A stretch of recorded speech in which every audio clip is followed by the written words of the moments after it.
Bonjour à tous, c'est GLG et je vous souhaite la bienvenue pour votre petit JT du Geek, toujours en mode électrique. N'oubliez pas de vous abonner pour ne louper aucune de nos vidéos. Aujourd'hui, nous avons 3 nouvelles excitantes dans le monde des véhicules électriques chinois. Alors, sans plus tarder, plongeons dans ce détail électrisant.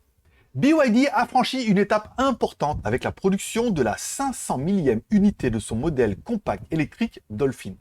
Pour célébrer cet événement, 2 nouvelles versions commémoratives ont été lancées, proposées respectivement à partir de 14 800 $ jusqu'à 17 360 $. Ces versions se distinguent par leur schéma de couleur rouge et noir unique. Performance et vente impressionnantes, car oui, si on parle des ventes mensuelles, plus de 30 000 unités vendues chaque mois au cours des 6 derniers mois.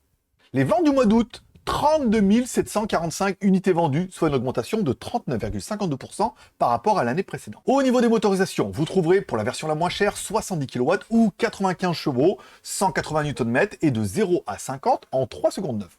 Pour la version la plus chère, 130 kW ou 176 chevaux, couple de pointe de 290 Nm, ça accélère plus fort, et de 0 à 50 en 3 secondes. Au niveau de la batterie, à partir de 44,9 kW et autonomie annoncée entre 401 et 420 km. Au niveau de la recharge, vous pourrez charger votre voiture de 30 à 80% en 30 minutes. Car oui, BYD continue d'élargir la disponibilité du Dolphin sur les marchés étrangers avec le lancement récent au Mexique et au Japon.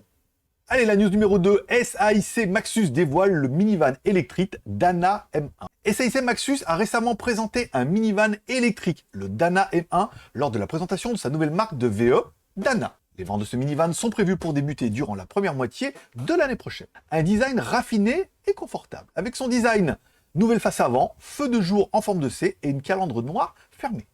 Au niveau de l'intérieur, un tableau de bord LCD, écran central, surface de 1,6 m² devant le passager, pouvant servir de bureau ou de table à manger. Spécification du moteur puissance 90 kW, alimenté par une batterie lithium phosphate fer de 42 kWh.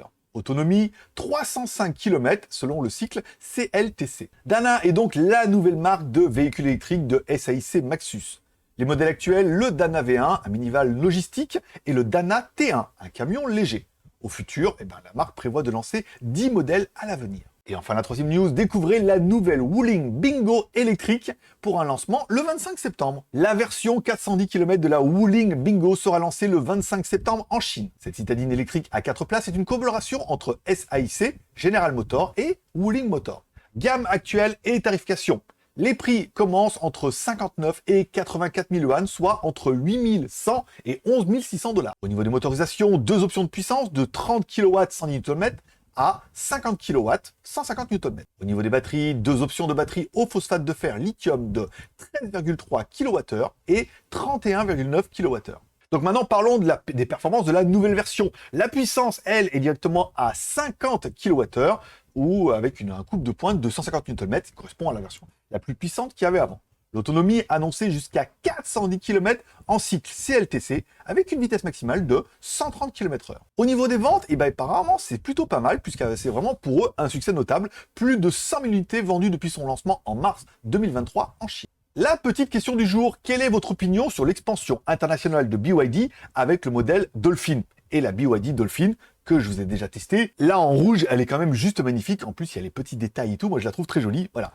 Alors, que pensez-vous un peu de l'expansion de BYD internationale et l'attendez-vous dans votre pays? Voilà pour l'actualité du jour. N'oubliez pas de laisser un like ou un dislike et un commentaire, de vous abonner si ce n'est pas encore fait. Vous pouvez retrouver l'article complet sur jtgeek.com et même tous les articles complets. Je reposte également cette vidéo sur legeek.tv. En attendant, je donne rendez-vous demain pour votre prochain JT du Geek, toujours en mode, eh oui, électrique.